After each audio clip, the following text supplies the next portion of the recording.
We are here to talk about Maxxon low density fill. The wonderful great things about this product is its weight and how easy it is to apply and the depth that it can go up to, which it can go anywhere from 4, 5, 6, 7 inches in one lift. To start with, we're gonna need our tools.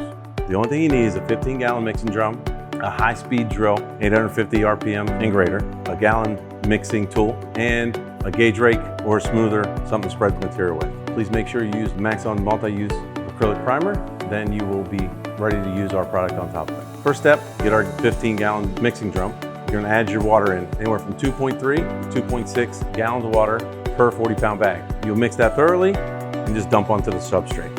Make sure you push it around with a smoother or a gauge rake to the height that you require. It will be ready to cap the next following day. And the most impressive thing about this product is it is anywhere from 28 to 32 pounds per cubic foot, where your average lightweight concrete is 115 pounds per cubic foot.